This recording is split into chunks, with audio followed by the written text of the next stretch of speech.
Assalamualaikum everyone. Welcome back to another video. This is Ibra.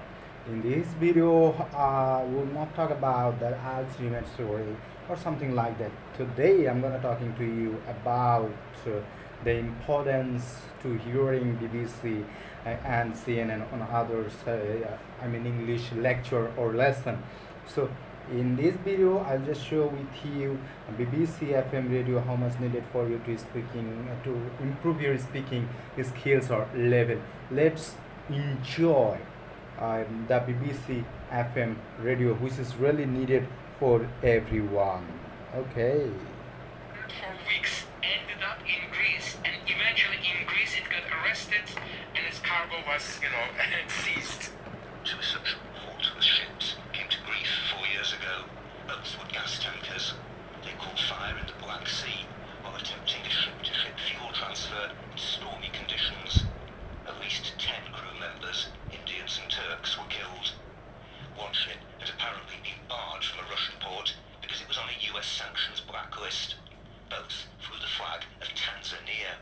That is, again, a convenient flag that, they registered there, so the ship is not inspected, the crew is not trained, and very likely a human mistake caused a major tragedy, and one of the vessels is still in the port of Haydarpaşa in a burned fashion because the families of the Turkish sailors are trying to sue the shipping company, but it takes years to receive fair compensation. That blackened hulk, abandoned off Istanbul, is a reminder of how, in both dark and illuminated fleets, it's the poor of the world who go to sea, crew from countries such as the Philippines, Indonesia, India, Turkey and Syria, who suffer most when there are accidents. The crews of the ships, although they are the backbone of the world trade, that is worth billions of dollars, they are not benefiting from this. So, this is a good example of, it's sometimes we are blind to what's really in front of us, or we are very indifferent, that's happening just in front of us. Back in Greece, looking down from the terrace of their old house near Ythio, Thalis and Katerina worry about the accident they think is waiting to happen just in front of them in their beloved Laconian Gulf. What did you think when you discovered that it was petroleum tankers? What did you think? The first thing was afraid. We feel that you are not safe because if something happened, then black petroleum will arrive on the beaches. It's our land. It's the land of our grandfathers. Yeah. What we can do? We're like ants. Yeah, exactly. Ants are little ants. We're like ants. We feel like this. What we can do? You feel very small. From here, Thanks for listening to the documentary from the BBC World Service. Deep Waters, the Hidden World of Global Shipping, is presented by me, Tim Hewell, and produced by Monica Whitlock.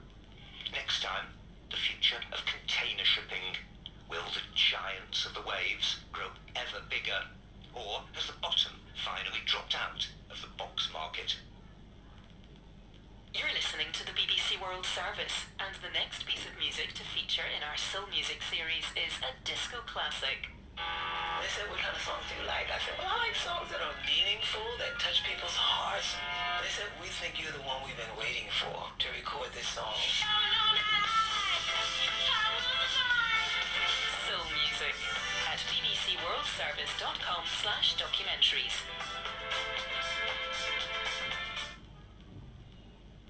In 60 minutes, people fixing the world.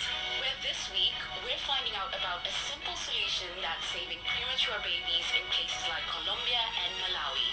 It's done by teaching mothers to behave more like kangaroos in the way that they take care of their young. NewsHour is next. This is the BBC World Service, the world's radio station.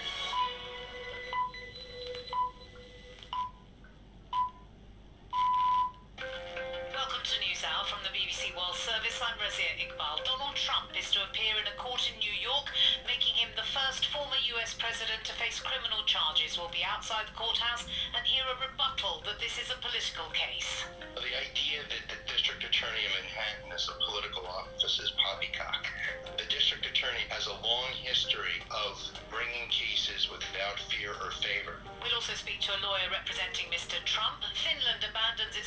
long-standing commitment to neutrality, it's become NATO's 31st member state. We speak to the Finnish Defence Minister. This is a big day for Finland. Russia's attack to Ukraine changed the security environment of our Europe, and one conclusion for us was to apply for the NATO membership. And a former dance music maestro from Daft Punk turns his hand to composing for a different dance, ballet. First, the world news. Hello, I'm Debbie Russ with the BBC News. Finland has just become the 31st member of NATO in a ceremony at the Alliance's headquarters in Brussels. Finland's President Sauli Niinisto handed his country's accession documents to the US Secretary of State Antony Blinken, who earlier said it was Vladimir Putin's actions that had directly caused this strengthening of NATO. I'm tempted to say this is maybe the one thing we can thank Mr. Putin for, because he once again here has precipitated something he claims to want to prevent by Russia's aggression, causing many countries to believe that they have to do more to look out for their own defense and to make sure that they could deter possible Russian aggression going forward. The Kremlin said Russia would be forced to take countermeasures but gave no details. Russian investigators have formally charged a 26-year-old woman over the killing of a prominent pro-war blogger in St. Petersburg on Sunday. Daria Trepova was charged with a terrorist act resulting in death and illegally carrying explosive devices.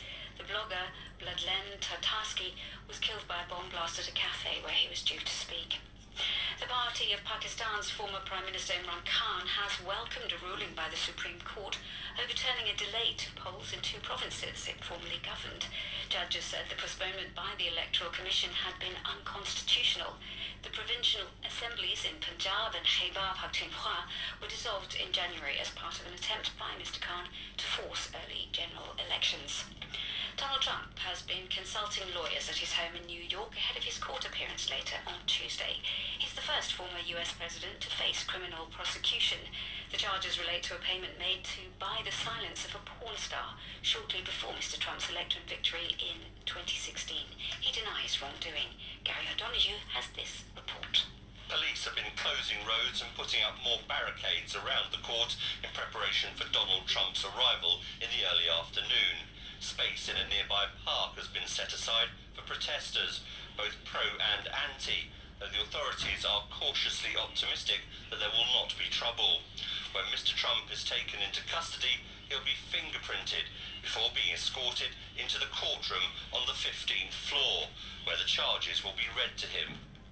Research by the campaign group Global Witness has found that the majority of climate scientists have suffered abuse and harassment on social media. Here's Merlin Thomas.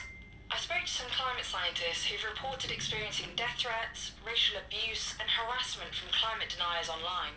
Around 40% of scientists also said it's made them less likely to post on social media about the climate.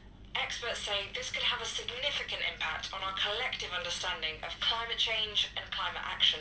World News from the BBC. Iraq's federal government and the authorities in the Kurdistan region have completed a deal to restart oil exports under the supervision of Baghdad. The agreement was signed by the Iraqi Prime Minister Mohammed al-Sudani and the head of the semi-autonomous region Masroor Barzani. Oil and gas exports are the key revenue source for both the federal and regional governments.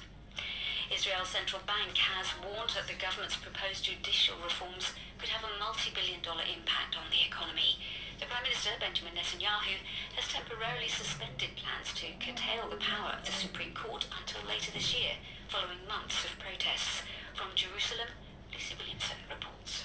This stark prediction from the Bank of Israel echoes warnings made earlier by government economists over the impact of the controversial judicial reforms. The bank says exports, investments and domestic consumption could all be hit if the reforms trigger uncertainty among consumers and investors.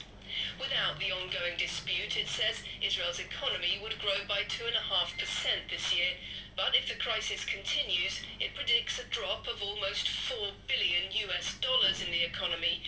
In a worst-case scenario, that could rise to almost $14 billion. A huge fire has engulfed one of Bangladesh's main clothing markets. Hundreds of firefighters battled to control the flames at Dhaka's Bangor Bazaar.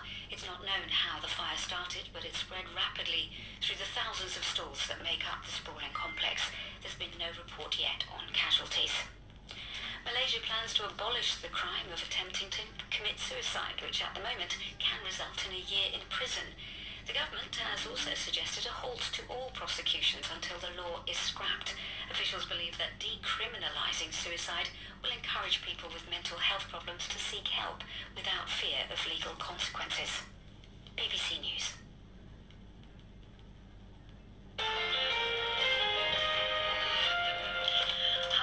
Razia Iqbal, welcome to NewsHour from the BBC World Service. It comes to you live from our studios in central London. We begin today with history in the making in a courtroom in New York, where Donald J. Trump is expected to surrender to the authorities and appear in court for the first time as a criminal defendant facing more than a dozen felony charges. It is almost certainly the only moment in what will be a remarkable spectacle that Mr. Trump will be doing any surrendering. The charges against him, the first ever against a former US president, stem from a hush money payment to a porn star that was made days before Mr. Trump was elected president in 2016. He is expected to be accused of playing a role in covering up the payment. The charge sheet in full, though, will be revealed today.